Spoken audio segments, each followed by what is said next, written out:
35 முதல் மத்தேயு 22ஆம் அதிகாரம் வசனம் 35 முதல். அவர்களின் நியாயசாஸ்திரி ஒருவன் அவரை சோதிக்கும்படி நியாயப்பிரமாணத்தில் எந்த கற்பனை பிரதானமானது என்று கேட்டான். இயேசு அவனை நோக்கி, உன் தேவனாகிய கர்த்தரிடத்தில் உன் முழு இதயத்தோடும் உன் முழு ஆத்மாவோடும் உன் முழு மனதோடும் அன்பு கூறுவாயாக. இது முதலாம் பிரதான கற்பனை. இரண்டாம் கற்பனை என்னவென்றால், உன்னிடத்தில் அன்பு கூறுவது போல் பிறனிடத்திலும் அன்பு கூறுவாயாக என்பதே. இவ்விரண்டு கற்பனைகளிலும் நியாயப்பிரமாண முழுமையும் தீர்க்க தரிசனங்களும் அடங்கியிருக்கிறது என்றார். கர்த்தருடைய பரிசுத்த நாமத்திற்காக இந்த நாளிலும் நாம் ஆவியான வீட்டில் கூடியிருந்து சிறிது நேரம் வேதத்தை தியானிக்க கர்த்தர் கொடுத்த கிருபைக்காக ஆண்டவரை ஸ்தோத்திரிக்கிறேன். நாம் 2 நாட்கள்ல இருக்கிறோம். இன்னும் 2 நாட்கள்ல நமக்கு குற்றவை ஞாயிறு வரப்போகுது.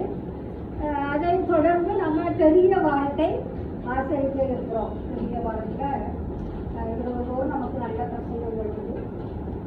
அதில் செவ்வாய்க்கிழமை பிரசங்கம் வந்து கேள்வி நாள் என்று சொல்லி அருமையான திருவசனம் பிரச்சரிக்கப்படும்.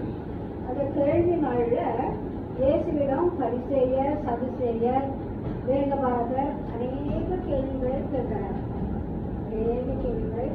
அந்த கேள்வி நாளில் ஆண்டவர் அவர்களுக்கு பதில் சொல்லிக்கிட்டே இருந்தார். அதில் ஒரே ஒரு கேள்வியை பற்றி நம்ம இந்த நாளில் நம்ம சிந்திக்க இருக்கோம். அந்த கேள்வி என்னன்னா, பிரதான கற்பனை எது? கற்பனைகளிலே பிரதான கற்பனை எதுதான் கேள்வி. கற்பனைகளிலே பிரதான கற்பனை எது? அதாவது 10 கட்டளை நியாயப்பிரமாணமாக ஆண்டவர் கொடுத்திருந்தார். 10 கட்டளை மோசே மூலம் கொடுத்திருந்தார்.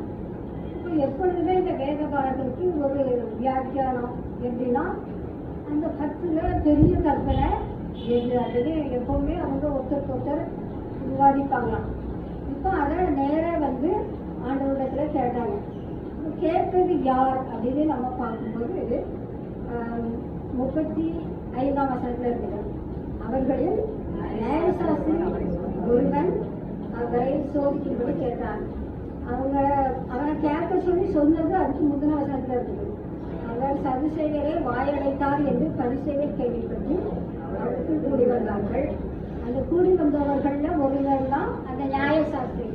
அவன் என்ன கேட்டான்னா, கற்பனைகளில் பிரதான கற்பனை எது? கற்பனைகளில் பிரதான கற்பனை எது என்று கேட்டான். ஆண்டவர் அந்த 10 கற்பனையும் சுருக்கி 2 கற்பனையாக சொல்லிட்டார். 37, 38 வாசிங்க. 37. அவனை நோக்கி, உன் தேவனாகிய கர்த்தரிடத்தில் உன் முழு இருதயத்தோடும் முழு ஆத்மாவோடும் முழு மனதோடும் அன்பு கூறுவாயாக. இது முதலாம் பிரதான கற்பனை. இதற்கு ஒப்பாயிருக்கிற 2ஆம் கற்பனை என்னவென்றால், உன்னிடத்தில் நீ அன்பு கூறுவது போல பிறனிடத்திலும் அன்பு கூறுவாயாக என்பதே. சரி, இப்போ இதுல வந்து 2 கற்பனையா சுருக்கி சொல்லிட்டாரு. அதுலயும் முதல் கற்பனையை நம்ம இப்போ பார்க்க போறோம். முதல் கற்பனை அதுதான் சரிவு இருக்கும். கொஞ்ச நேரம் சரி. அந்த முதல் கற்பனை என்னன்னா, இன்னொரு தடவை வாசிங்க. அந்த முதல் கற்பனை இயேசு அவனை நோக்கி, உன் தேவனாகிய கர்த்தரிடத்தில் உன் முழு இருதயத்தோடும் உன் முழு ஆத்மாவோடும் உன் முழு மனதோடும் அன்பு கூறுவாயாக. இது முதலாம் பிரதான கற்பனை. இதுல முழு ஆத்மாவோடுமே ஒரு வார்த்தை வருது. முழு ஆத்மா. சரி, இந்த 2 நாட்கள்ல இந்த ஆத்மாவை குறித்து நம்ம கொஞ்ச நேரம் தியானிக்க போறோம். ஆத்மாவை குறித்து தியானிக்க போறோம். தேவனாகிய கர்த்தர் மனுஷனை தமது சாயலாகவே உண்டாக்கினார். ஆணும் பெண்ணுமாக சிருஷ்டித்தார் என்று நாம் பார்க்கிறோம். அப்போ அதுல ஆதியாகமம் 2ஆம் அதிகாரம் 7ஆம் வசனத்துல தேவனாகிய கர்த்தர் மனிதனை பூமியின் மண்ணினாலே உருவாக்கி அவனுடைய நாசியிலே ஜீவ சுவாசத்தை ஊதினார். மனிதன் ஜீவாத்மாவானான். மண்ணினாலே உருவாக்குகிறார் சரீரம். அவன் நாசியிலே ஜீவ சுவாசத்தை ஊதினார் ஆடி மனுஷன் ஜீவாத்மாவானான். ஆத்மா. இந்த வசனத்துல மனுஷனுடைய ஆதி ஆத்மா சரீரம் 3 அடங்கிருக்கு. நம்ம இப்போ ஆத்மாவை பற்றி பார்க்க போறோம். அதாவது நம்முடைய சரீரத்துல ஆத்மா இருக்கு. சரீரம் மனித தத்துவத்துல ஆத்மா இருக்கு. இந்த சரீரத்துக்கு என்னெல்லாமோ நம்ம அதை போஷிக்கிறோம், ரொம்ப ஜோடிக்கிறோம். ஆனால் ஆத்மான்னு ஒன்று இருக்குல்ல, அதை சாப்பாடு கொடுத்து போஷிக்க முடியாது, ஜோடிக்கலாம் முடியாது. அந்த ஆத்மா எப்போ திருப்தி ஆகும்னா இயேசு கிறிஸ்து உள்ளத்தில் வந்தால் தான் அந்த ஆத்மா திருப்தி ஆகும். ஒரு ஏகப்பட்ட பணம் இருந்து ஆத்மாவை திருப்திப்படுத்த முடியாது. பெரிய பெரிய பட்டம் நிறைய படிச்சுக்கிட்டே போகிறாங்க, அது ஆத்மாவை திருப்திப்படுத்த முடியாது. பதவி ஒரு பெரிய பெரிய பதவி வைத்தாலும் ஆத்மாவை திருப்திப்படுத்த முடியாது. ஆத்மாவை திருப்திப்படுத்தணும்னா அதில் இயேசு கிறிஸ்து நம்ம உள்ளத்தில் வரணும் அப்படின்னா அந்த ஆத்மா திருப்தி அடையும். ஆத்மாவை பற்றி சரியான அறிவு இருந்தால் நம்ம எளிதில் பாவம் செய்யவே மாட்டோம். ஆத்மாவை பற்றி ஒரு சரியான அறிவு இருந்துச்சுன்னா நம்ம எளிதில் பாவம் செய்யவே மாட்டோம். ஆத்மாவில் 3 பகுதி இருக்குது. உணர்ச்சி இருக்குது, அறிவாற்றல் இருக்குது, சித்தம். 3 பகுதி இருக்குது. உணர்ச்சி, அறிவாற்றல், சித்தம். உணர்ச்சி அதாவது நம்ம கர்த்தரை புகழ்ந்து நன்றியால் அவர் மேல இயேசு கிறிஸ்து மேல அன்பு கூர்ந்து நம்ம பாட்டு பாடுறோம். ஆனால் ஒரு டேப் ரெக்கார்டு பாடுறீங்க வைங்க, அது ஒரு கருவி. அது ஆண்டவர்கிட்ட அன்பு கூற முடியுமா? நான் மனுஷன் தான் அன்பு கூற முடியும். அப்போ அது ஒரு மகிழ்ச்சி வந்து ஒரு உணர்ச்சி, அன்பு ஒரு உணர்ச்சி, துக்கமும் ஒரு உணர்ச்சி தான். கவலை ஒரு உணர்ச்சி, கோபம் ஒரு உணர்ச்சி, பயம் ஒரு உணர்ச்சி, கண்ணீர் கூட ஒரு உணர்ச்சி தான். இயேசு கிறிஸ்து எருசலேம் ரீதியாக பகலை வந்தாரு. பகல் முடிகிற நேரத்தில் எருசலேம் நகரை பார்த்து கண்ணீர் விட்டார். லூக்கா 19:41. அப்போ அந்த கண்ணீர் விட்டது கூட அது ஒரு உணர்ச்சி தான். அது அந்த வசத்தை வாசிச்சுக்கோம். லூக்கா 19:41.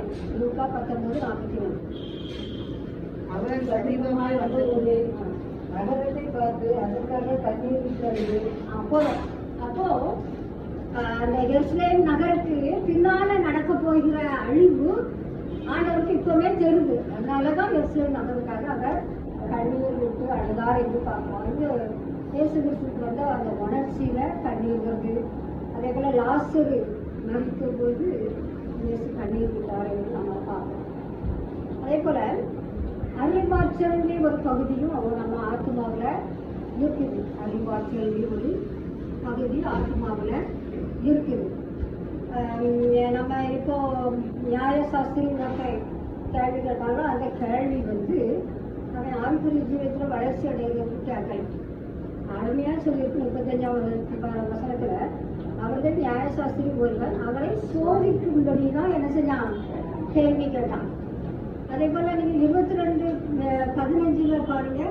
அப்போது பரிசேயர் போய் பேச்சில் அவரை அகப்படுத்தும்படி கேள்வி கேட்டாங்க. குருவிக்கு கட்டி வைப்பாங்களா, அதே போல் பேச்சில் அகப்படுத்தும்படி தான் கேள்வி கேட்டாங்க. ஆனால் இயேசு கிறிஸ்து எல்லா கேள்விக்கும் தம்முடைய அறிவாற்றலினால் அவர்களுக்கு பதில் சொல்லி எதிரிகளுடைய ஆச்சரியத்துக்கு உள்ளானார். அவ்விதமாக ஆண்டவர் அறிவாற்றலோடு பதில் சொன்னார். எனவே ஆத்மாவில் அறிவாற்றலின் ஒரு பகுதி இருக்கு. அது மட்டும் இல்லை, ஆத்மாவில் சித்தறிவு ஒரு பகுதி இருக்கு. சித்தறிவு ஒரு பகுதி இருக்கு. அதாவது ஒன்றை செய்யவோ அல்லது செய்யாமல் இருக்கவோ ஒருவனை இயக்குகிற ஆவிக்குரிய வலிமை தான் சித்தம். ஒன்றை செய்யவும் செய்யலாம், செய்யாமலும் இருக்கலாம். அவனை இயக்குகின்ற ஆவிக்குரிய ஒரு வலிமை தான் சித்தம் என்று பார்க்கிறோம். இது கெத்செமனேல நடக்குது. இந்த காரியம் கெத்செமனேல நடக்குது. அனைத்து உலகத்தினுடைய பாவத்தையும் ஆண்டவர் சுமக்கணும். ஒரு கோவாக்கினையின் பாத்திரத்தை ஆண்டவர் பருகுவது இதவாகிய தேவனுடைய சித்தம். ஆனால் அந்த கோவாக்கினையின் பாத்திரத்தை பருகுவதற்கு இயேசு கிறிஸ்துவுக்கு முதல்ல ஆண்டவர் 2-3 தடவை ஜோமன்றார்.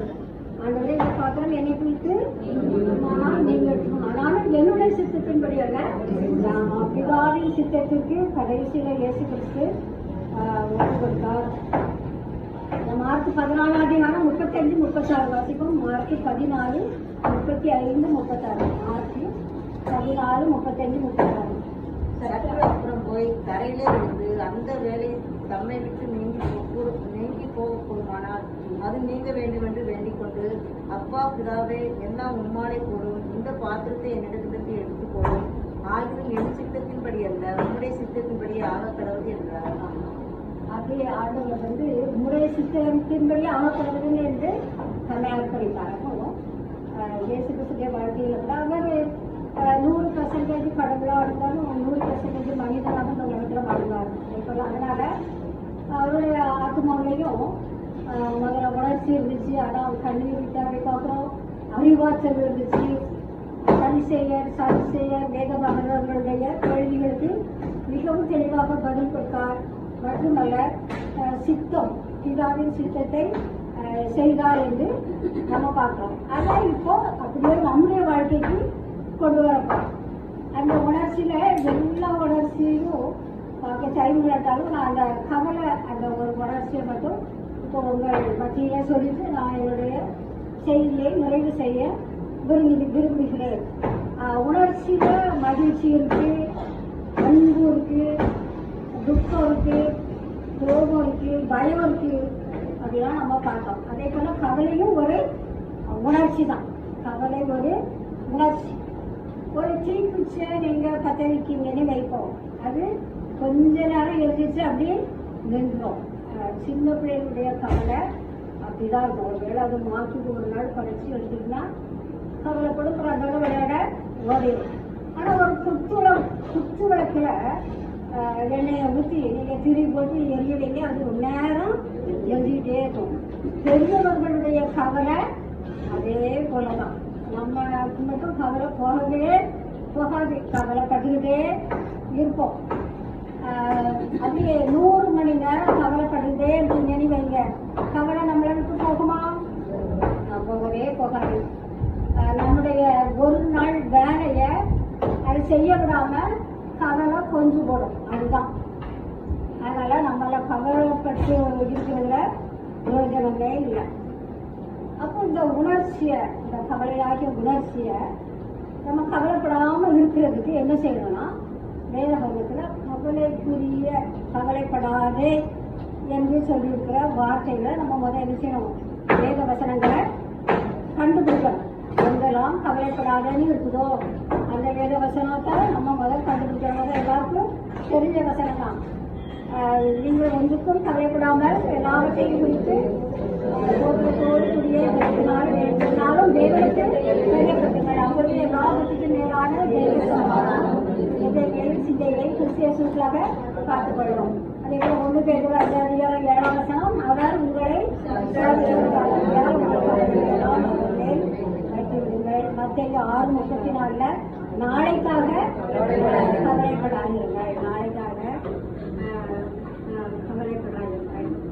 சரி, அப்போ ஆண்டவர் வந்து கவலைப்படாதீர்கள் என்று சொல்லியிருக்காரு. அதனால நம்ம சித்தம் வந்து அர்ப்பணிக்கிறதுன்னு பார்த்தோம், பிதாவின் சித்தத்துக்கு அர்ப்பணிக்கிறது. அப்ப நீங்க கவலைப்படவும் செய்யலாம், கவலைப்படாமலும் பிதாவின் சித்தத்துக்கு நீங்க அர்ப்பணிச்சுட்டீங்கன்னா நீங்க கவலைப்பட மாட்டீங்க, கவலைப்பட மாட்டீங்க. அப்போ நம்ம அந்த வசனத்தை கொண்டு வரணும். வசனத்தை நம்ம வந்து கொண்டு வந்து அந்த வேத வசனம் ரொம்ப ரொம்ப முக்கியம். அந்த வானமும் பூமியும் ஒளிந்து போனாலும் தேவனுடைய வார்த்தை ஒளிந்து போகாது. எனவே அந்த வேத வசனத்தை நம்ம கொண்டு வந்து அதை நம்ம தியானிக்கும் போது நம்ம கவலைப்பட முடியும். அதே போல கோபம் வந்து வைங்க, கோபம் ஆண்டவர் என்ன சொல்லியிருக்காரு, சூரியன் அஸ்தமிப்பதற்கு முன்பதாக தனியப்படுவதுன்னு ஆண்டவர் சொல்லியிருக்காரு. அதனால நம்ம கோபம் அப்படியே வந்தாலும் சாயங்காலத்துக்குள்ள அவங்ககிட்ட ஒரு போனாலும் பண்ணி